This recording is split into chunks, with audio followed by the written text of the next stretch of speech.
Welcome back, everyone, to another edition of the Daily Night. I am Brian Smith, and I am held on with this show with Stephen Leonard. We're going to talk a little bit about UCF's 2022 schedule.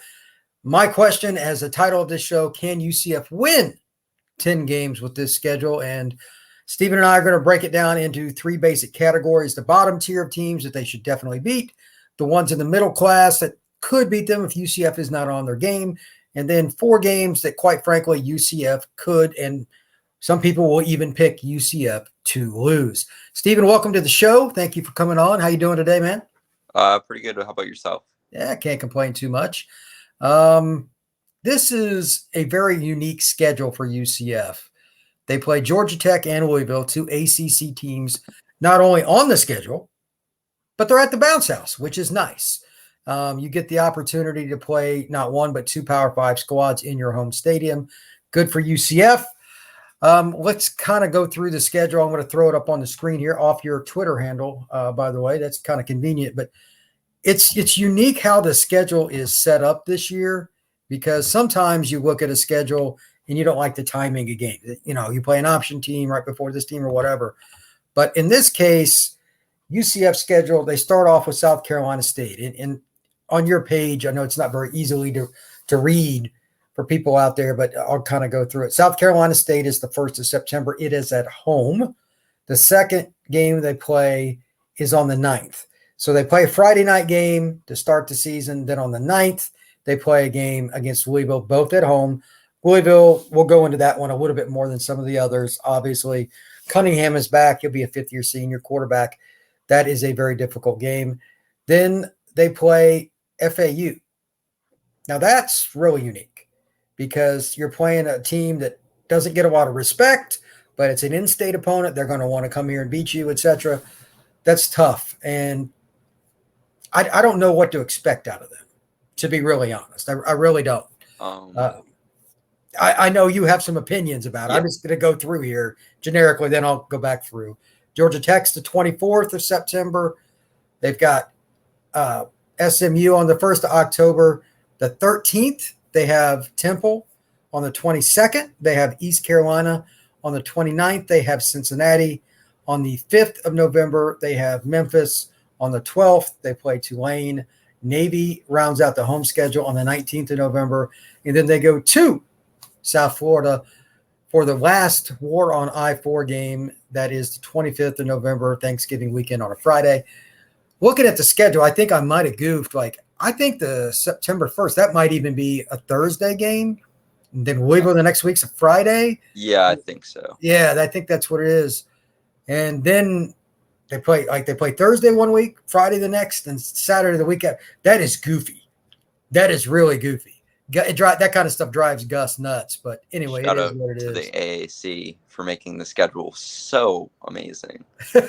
It's weird. It's all about TV dollars, beginning and end of conversation. There is no discussion otherwise. It is 100% about TV dollars. Before the show, Stephen and I were discussing it. If you could break it down into four, meaning lower tier, mid tier, and upper tier, how would you want to do it? We were pretty much in agreement on everything, but there was a couple that were just teeter-totter, so we're going to kind of leave it with a little bit of room to play at the end. But we're going to start from the bottom, Stephen, and work our way up. Bottom tier, four teams. We were pretty much in agreement on this. Barring something unforeseen, and Lord only knows, with the transfer portal, that it can be a change really quick. We both joke about the transfer portal quite a bit because we both follow recruiting, but you just don't know who's leading and when. That being stated, we think FAU definitely towards the bottom, Temple towards the bottom. Those are two. I mean, the way Temple played UCF last year, they just didn't even want to be in their own stadium. So until otherwise proven, no offense to them, they're towards the bottom. South Carolina State, definitely towards the bottom. Stephen, why don't you throw out the fourth team, in your opinion, in the bottom tier? Who would it be for you? I know they're a Power 5 opponent, but Georgia Tech has had an implosion this offseason. I don't know what happened between their coaching staff and their players. They've had their best assistant coach get taken away by Texas. That's not a good start to any conversation for a college program. I don't think they have a running back on their roster. I mean, I definitely am exaggerating about that. Okay, I was going to be like, whoa. They've had 4 leave in the transfer portal, which is that's such an asinine number of running, like one position group to just leave. Yeah, I don't even know what to say to that. You're going to have to take a linebacker or a receiver. Guys that, quite frankly, to take one for the team, man, that's oof. Okay. Anything else on? I mean, do we have anything positive on Georgia Tech? That is the real question. Yeah, exactly. They play fancy football now. Fancy? I mean, the other team's scoring touchdowns and doing push-ups. They play spread football. At least they came into the. They're not running the triple option still. At least. All I'll say about Georgia Tech is the following, and I may repeat it at some point in this podcast or another. I know it was 2 quality opponents, but in Georgia Tech's last 2 games last year, they were outscored by a combined score of 100-0. Let that sink in. 100-0. And that was Notre Dame and Georgia. Okay, they're really good, but come on. And now they're losing more players? Yeah, you're in the bottom 4. I mean, if you want a positive from that game, George O'Leary will probably be in attendance. He coached both programs. That's fair. That's George be in the house. Okay. That's my only positive spin. My eyes hurt just thinking about the statistics from their team last year. But anyway, to go back through it, South Carolina State, FAU, Temple, and Georgia Tech, we're in agreement. I gave you the opportunity to say, I was curious how you would introduce Georgia Tech. Well done on that, because they are brutal. It's just amazing. In 1990, they were co-national champions. No kidding. Like, they had NFL players all over the place. It's crazy. Just shows you how things are cyclical and teams go up and down. But they're so far from even being a 500 team right now. It's amazing. Real quick, did you like UCF not coming out of the gate, quote unquote, with one of the top teams and having a lead-in game, quote unquote? I mean, South Carolina State. Of that only because if Louisville was week 1, I would be scared of that game more than. I mean, it's obviously already one of the top tier games. Sure. But I feel like if that's week 1 and you don't have a set quarterback right now. Yeah, that's a great point. That's a great needing to find a quarterback before probably one of your more important games. That's a concerning. I will concede to that.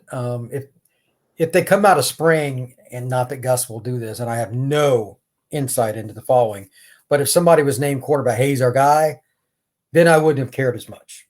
Yeah. But Steven's point, I mean, Louisville doesn't have like the 85 Chicago Bears defense or anything, but it's still a Power 5 group that has some pass rushers and some DBs that'll go to the combine, et cetera, et cetera.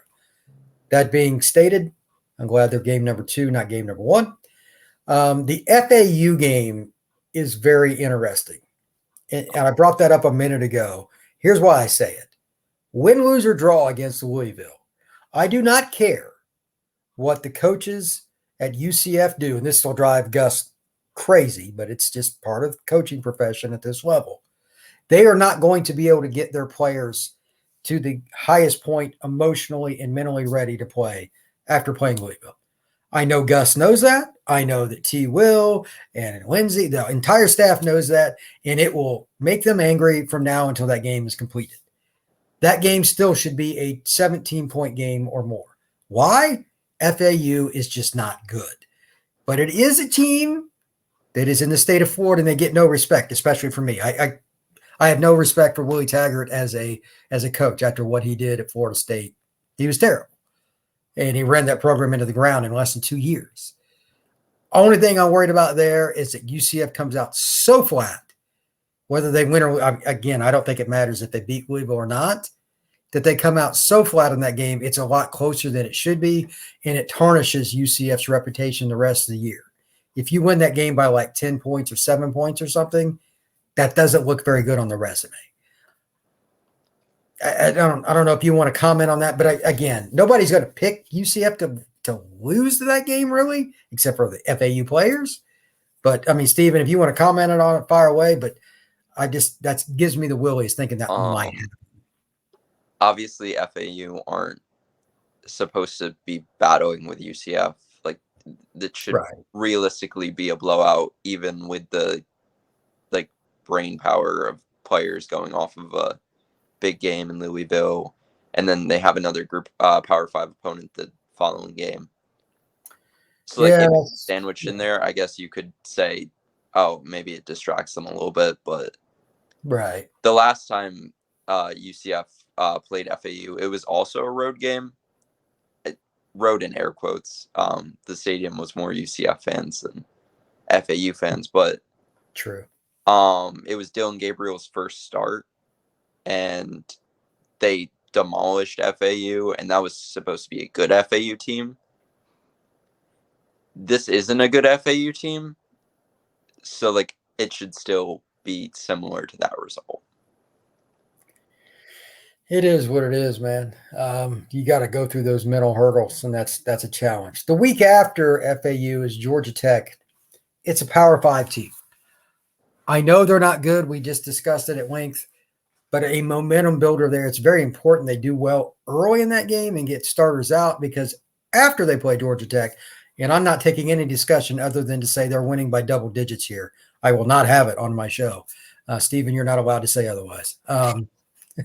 No, but I mean, they're just not very good. We both, I know you're going to pick them to lose to UCF. I am too. But they play a team that I'm very respectful of the next week, and that's SMU. I know there's new coaches, etc. But the guy that absolutely, unequivocally shredded UCF last year was Tanner Mordecai. And he was just clutch on third downs. He'd run it. He'd get rid of the ball. Looks like you're going to get a sack or something. He'd find a way. He's back. And I know it's at the bounce house, and I know you're going to remember that and all this stuff. But UCF did not – I mean, they just played bad in that game in general. But the first quarter or so of that game, it was like – I remember saying to myself, there's no doubt they're going to score. Like, they had no answers at all. So the Georgia Tech game, to me, is very important from the perspective. Not only do you need to win, you need to win going away. So in the third quarter, the coaches, talking, hey, when do we get so-and-so out of the lineup? When do we get this guy? That's just reality. It's payback, and you'll have momentum coming off that game against Georgia Tech. But SMU may not be listed as a Power 5 team, but they are better than Georgia Tech by light years. What are your thoughts on the SMU game this next fall? Obviously, the two Oklahoma transfers, Mordecai and I forget the tight end's name. Calcutta or something like that. Yeah, I remember you talking about. He's a good player. He's good. Both of those guys are elite players. They have pretty good line of scrimmage play from what I remember. Sure. But UCF needs to go into that game with confidence from the Georgia Tech game, from the FAU game.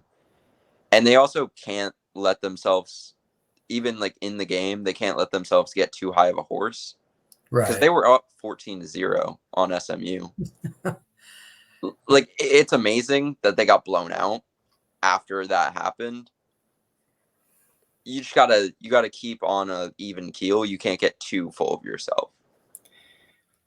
Yeah, well, I can tell you this.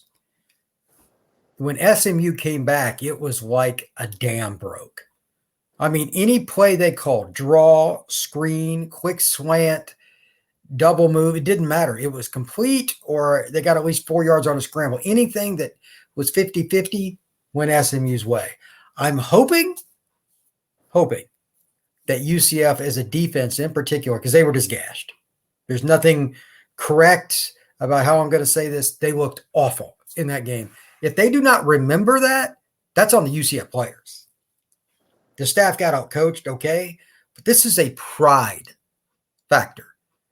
You need to want to go beat them and just be representative of your school, yourself, your program, and I'm sure they are, but you also got to prove it.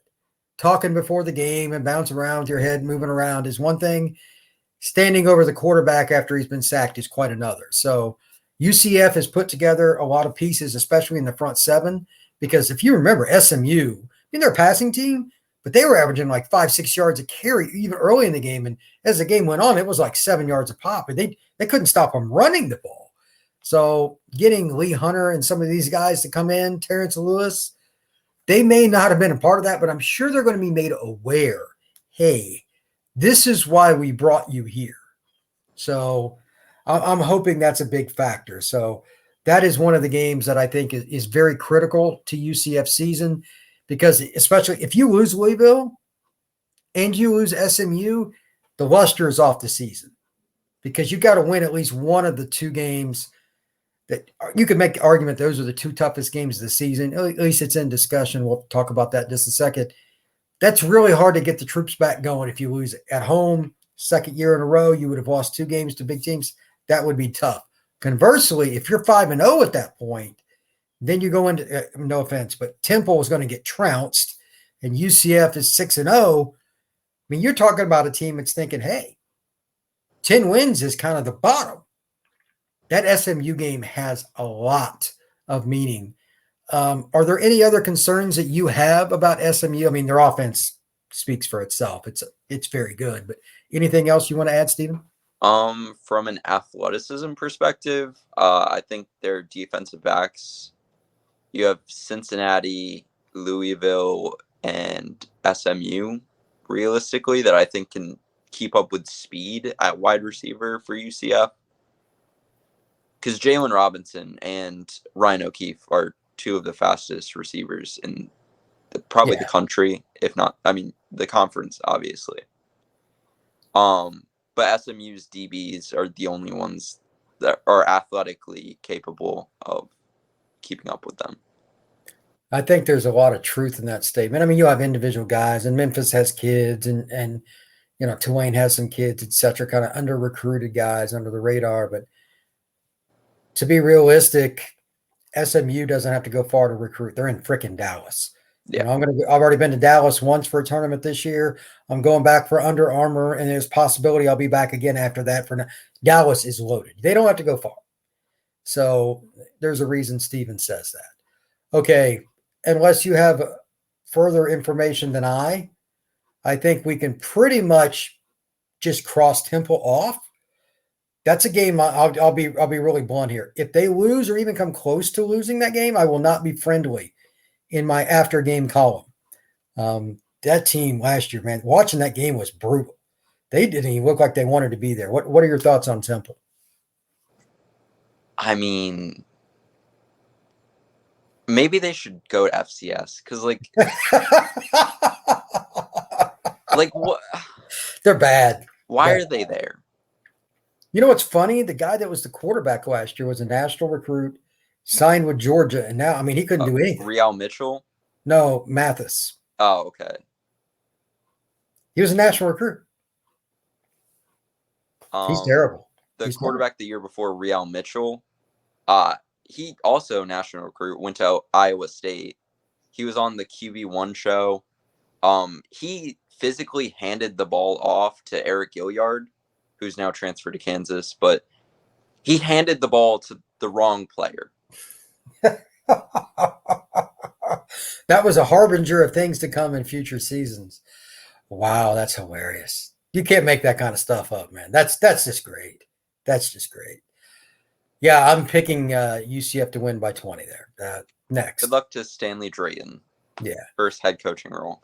This next game is one of them that you and I discussed. You know, we're kind of past the bottom tier. This was one of the hardest teams for us to define, and that's East Carolina, for a couple of reasons. Number one, they got some offensive firepower back, running back, quarterback, etc. Two, UCF beat them last year. And there's motivation. It goes both ways. And then third, it's on the road. It's game 7. It's kind of that kickoff to the second half of the season.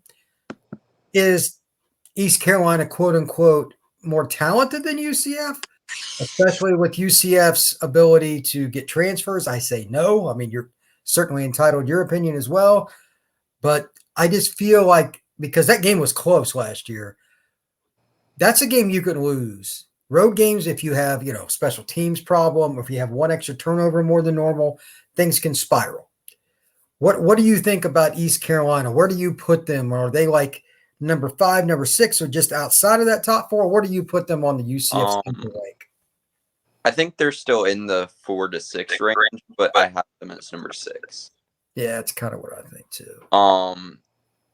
Obviously you talked about returning like players, but Holt Nailers is returning, and he's going to be a 5th-year senior. I'm looking at his stats right now. He's just not good. Besides his freshman year, he's thrown at least 1 interception per game. He's turnover prone, but he's a big play guy sometimes, and that's what that usually means. But when you're that way at the beginning of your career, it's one thing. When it persists, your junior year, your senior year, and now he's going to be a 5th year, as Stephen mentioned. That means that's who you are. Even at that, he hasn't averaged 2 touchdowns a game besides his junior year. Here's the other piece to that. I remember you and I talking about it as it happened in the booth, kind of looking at you like, what's going on?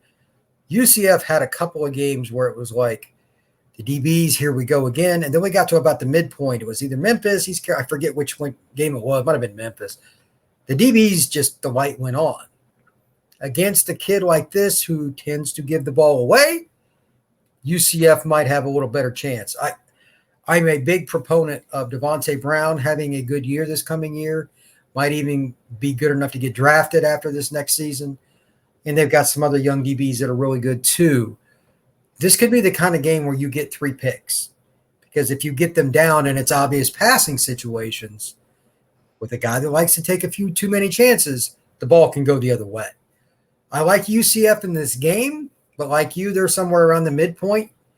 Tulane, Memphis, and East Carolina are all in that 4 to 6 range. And to be really honest with you, kind of depends on who plays well at quarterback. But like you, I'm not a big fan of a quarterback that turns it over consistently. And that's, as you said, that's what Ahlers has done. So it is what it is. And that's who he is after 4 years. And I mean, they don't have somebody else to compete with him is their problem, not UCF's.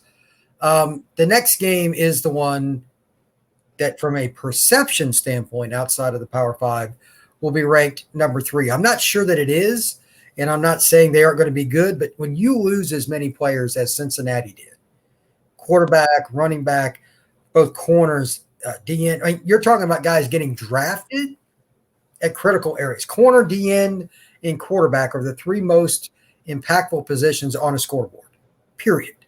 They're losing guys that are NFL caliber all 3 spots. That's hard. Now, I know that you like Prater, and you're going to talk about him in a second. He's the quarterback that's going to take over. But the experience factor, especially playing on the road, etc., losing guys like that, it's pretty hard. And their defense, look, when you have 2, not 1, 2 NFL corners, your defensive coordinator's ability to call pretty much what he wants is exponentially so. Losing them, now you have to be a quote-unquote normal defense. Can Cincinnati's coordinator and defensive staff make up for all that talent? No, but they're going to be challenged to even come close is my point. So what do you think about Cincinnati? I mean, I've given a lot of my info, but anything that you want to add on Prater or anything else on defense for the Bearcats? Obviously, defense is going to regress, losing that much talent. Oh, sure. You can't keep up with the same. But I do trust Pickle, and I trust that defensive staff to keep to have a well-coached team. Like I don't trust them to be as good, but I still trust them to be as good coached. And then Prater, again, I understand that he's not going to be able to go into the bounce house and put on a show because he's going to be a sophomore quarterback. He's just not experienced enough to go in into a place and win a game for you. But his athleticism and his ability to actually throw the ball is something that Cincinnati, the throwing the ball part, is something Cincinnati hasn't seen in a while. And if I was a Bearcats fan, I would be excited for Prater to start. He's got a lot of talent. He was very highly recruited. He's a local kid from the state of Ohio. Long range from Cincinnati. Kid. Yeah, I mean he's a kid that could have went to a lot of other programs that are quote unquote more traditional, bigger comp, whatever. It's pretty cool that he decided to play for the Bearcats because he didn't have to. He could have played in the ACC, Big Ten, SEC, whatever, and he decided not to. So good for him. The last point I'm going to make on them, that game is number 8. That would conclude the 2/3 mark on the season. And by that point in a year, doesn't matter what year it is, you are who you are as a team. And at that point, they're going to have played 3 games that I would consider, if not all 4 games that I consider top tier. This depends on your perspective. You know, there's some debate, but UCF is going to be challenged on the field, in the bounce house, on the road, etc. But if they can be, let's say, through game 8, 7-1, the final 4 games would be very intriguing. Now the next 2 is very unique because games 9 and 10 are on the road. They go to Memphis. Of course, this last year, I remember we were scrambling in the booth. Who the heck is this at quarterback? Because I can't remember which depth chart or whatever. I'm like, he's not even listed at quarterback on one. He was at LSU. Yeah, like the paper chart that they gave us. It was wild. He was listed as a wide receiver. Every now and then in football, you have that position that goes through so much attrition in a short time that things just go sideways. The kid we're talking about, you got to give him respect. I mean, quarterback is about rhythm with the receivers, and he didn't have a lot. Not that even John Elway would have, but he's a freak athlete thrown out there at quarterback. He threw it around pretty good. He went to LSU to try to play quarterback, and that didn't work at all. Went to Memphis, hadn't done well, but I believe he was 4th string, and he started. He kept him in the game until late. Peter Parrish? Yeah, I believe he's a Louisiana kid, and he ended up at Memphis. Look, I have a lot of respect for him because, I mean, he wasn't prepared for that game, and there was nothing the Memphis staff could do. Again, it is about reps, hundreds and hundreds and hundreds and hundreds of them every week with your receiver. He had nowhere near that. And he was at least competitive, and he ran around. I have no idea if he's going to play or what position he's going to play this next year. Their main quarterback was a freshman that did well. The one game he missed was UCF. So I don't have an opinion about him because it's different sitting in the booth and watching the guy for 3.5 hours. And I know you and I talking about this Parrish kid, like he's all over the place. You know, we were talking about that during the game, but I respect him if he gets back in. My only concern, their defense played pretty well against UCF last year. Can UCF be more consistent? They did a good job of scheming some things up, and it's on the road. This is a trap game for UCF if they are in that like 7-1, 8-0 category. If you take this game lightly, hey, we beat these guys last year, blah, blah, blah, and it's on the road, you can get thumped. This is where coaches make their money to keep a team even keel and ready to play each, which is incredibly difficult in college football. And again, like I mentioned after the Louisville game, I know it's FAU, but when you play a quality opponent that, you know, your team's going to be geared up for, that next week, the chances of you being 100% are slim and none. Just realistically, that's just the human mind. But this game is also on the road. No offense to FAU, they're not very good. Memphis is. UCF, I'm really worried about that game from a timing perspective. Just want to mention that. I'm going to pick them to win, but it's not one they necessarily should win if they come into it just half-hearted, because Memphis has quality football players. The next one is the one you and I think a little higher of, I bet, probably than a lot of other people. We both have them as number 4, the final game amongst the top tier, and it's close. We're not saying they're like definitively number 4 over other teams. We're not. Yeah, I mean, if we were being honest, it's probably a top 3, then another 3, then 2, and then 4. Yeah, it's wild. But that being stated, here's why we both like Tulane. They got good running backs coming back, a thunder and lightning deal. They've got a quarterback who was a freshman who's from Florida. He played at at Deerfield Beach down in the Fort Lauderdale area. Really good football player. And their defense last year, going into the game against UCF, I remember everybody saying, "Oh, we're going to run for 200 yards." I was one of those guys. And there was nothing statistically that made you think otherwise. They came out with more or less a junk defense, meaning we're just going to blitz, stunt, do everything that we haven't done this year. And they caught UCF completely off guard. They stymied the running game, made it a low-scoring game, and UCF had to score late to do something. That is the kind of situation that drives coaches nuts, but it's college football. Teams sometimes just throw the kitchen sink at you. Good for Tulane's coaching staff. What did you think about the quarterback situation with Tulane, though? Like, I mean, they had a freshman last year. I mean, I'd seen him play live before in high school, but what do you think about him? Well, Pratt was a freshman, but I'm not really sure how he's a freshman because I think he played in more than 4 games as a true freshman. Well, they counted the COVID freshman year redshirt last year. The COVID year thing, they're counting that on some of these Okay, sites. they just didn't count him. Okay. Right. So he'll be in the third year of college. That's the most important way to look at it. Yeah, now he's going into his 3rd year, and he's improved in every single year. He went from 55 to 58% passing, up to 1 touchdown, bunch of yards. But I really like his progression. He didn't even play in every game this year.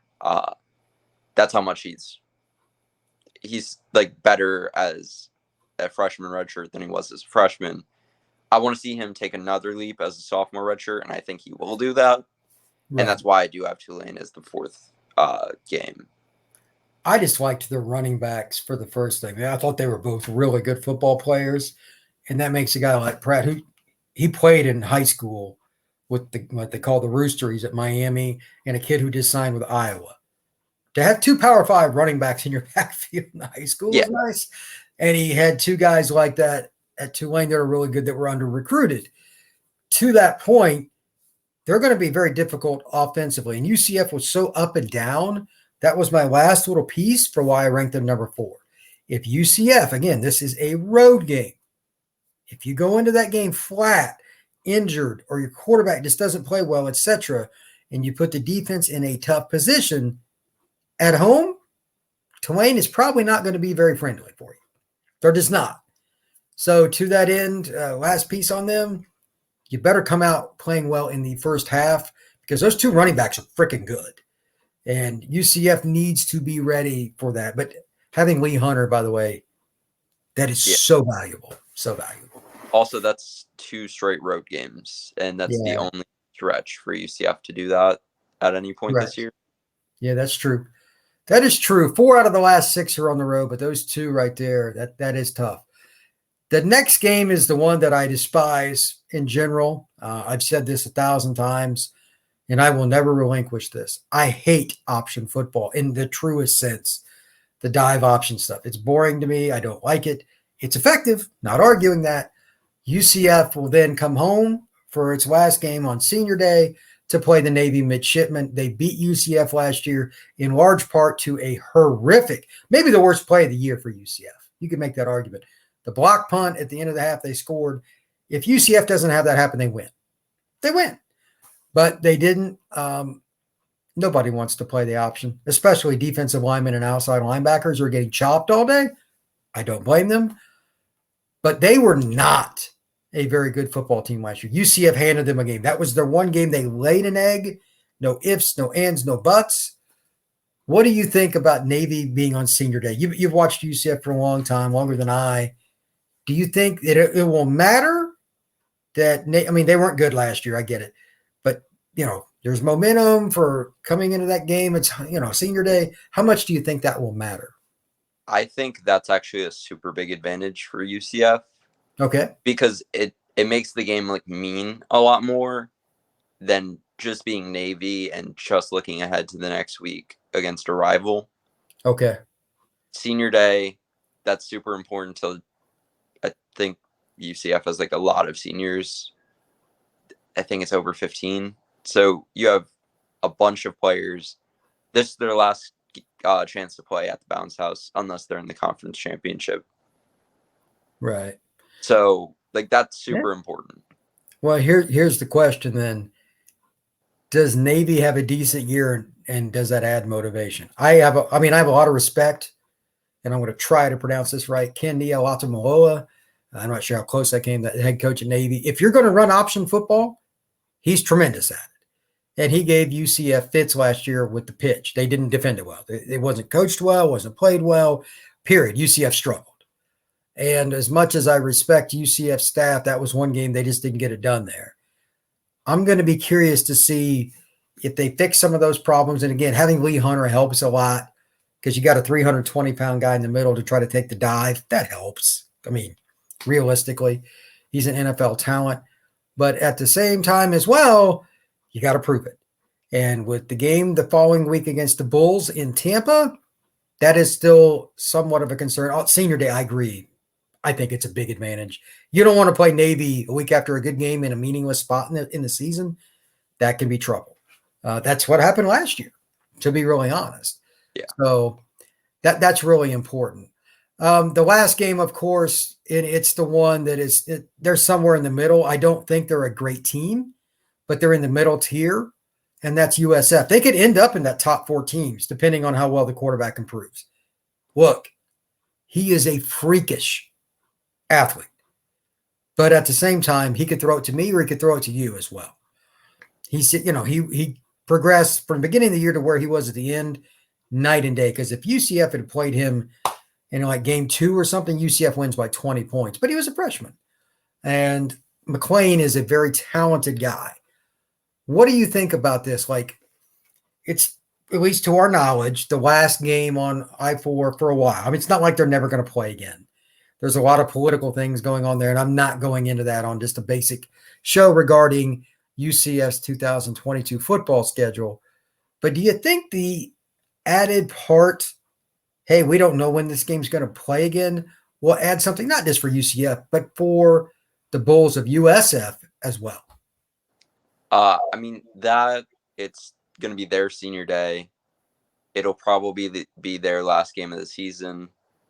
And their 2-star offensive players are both local to UCF, wanted UCF offers, didn't get them, went to USF.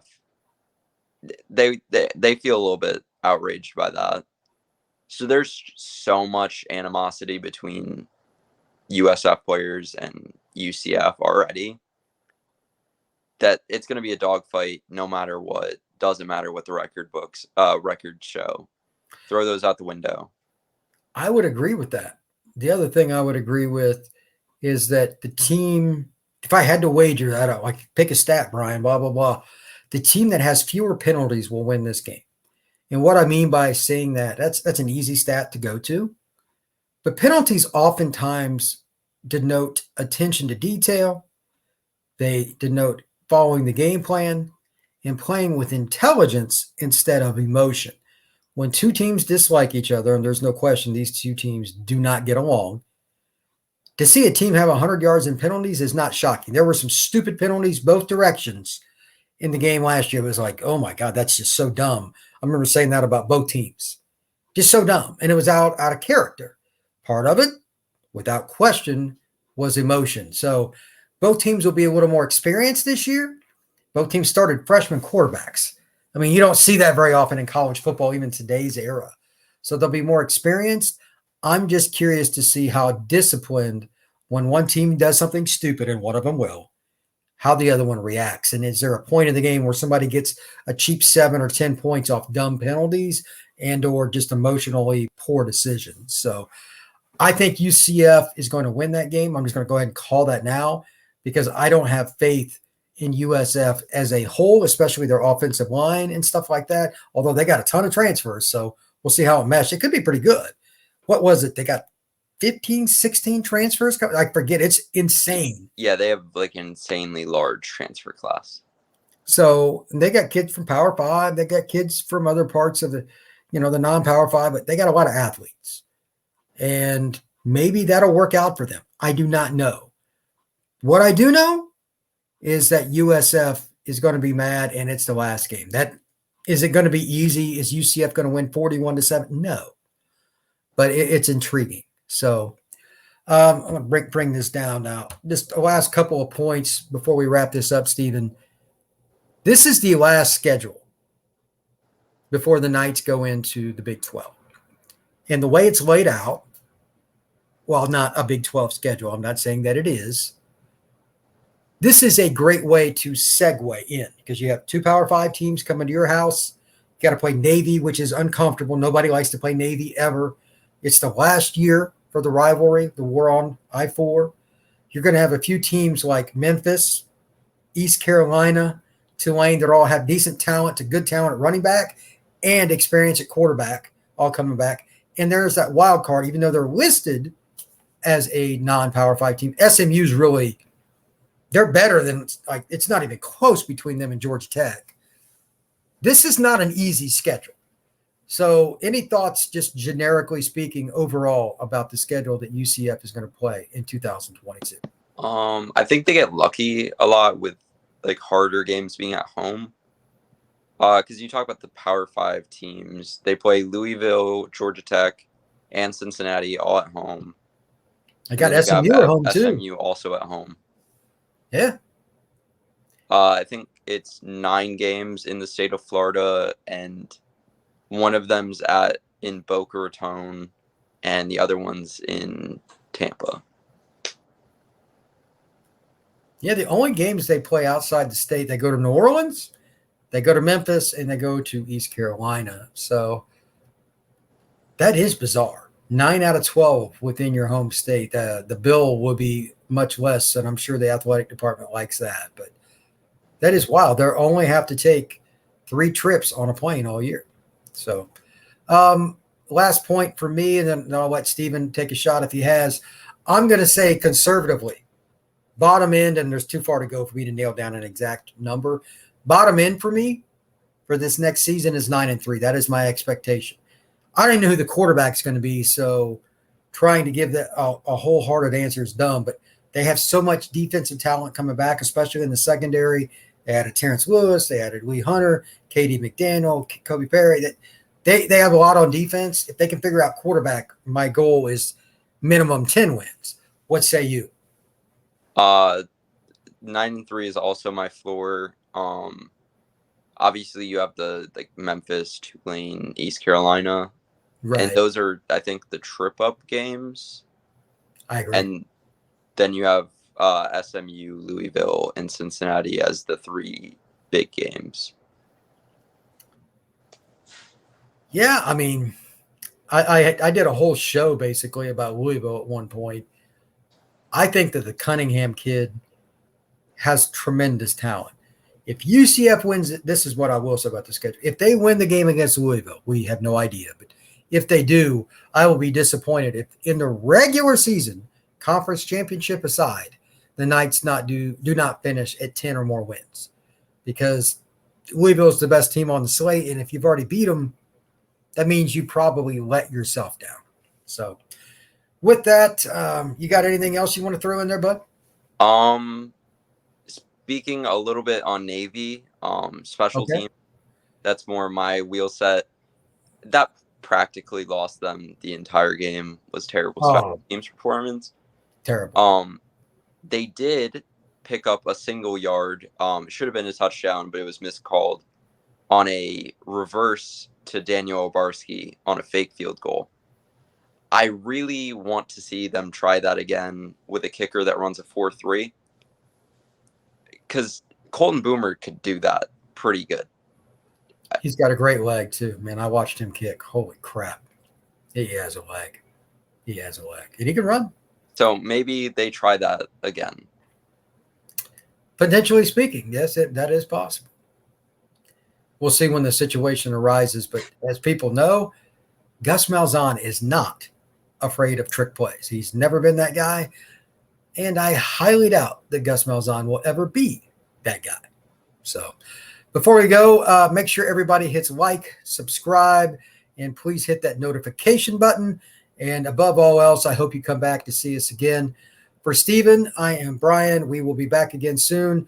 This was a lot of fun. We're right around the corner from the spring practices getting going. So everybody have a great day. Take care.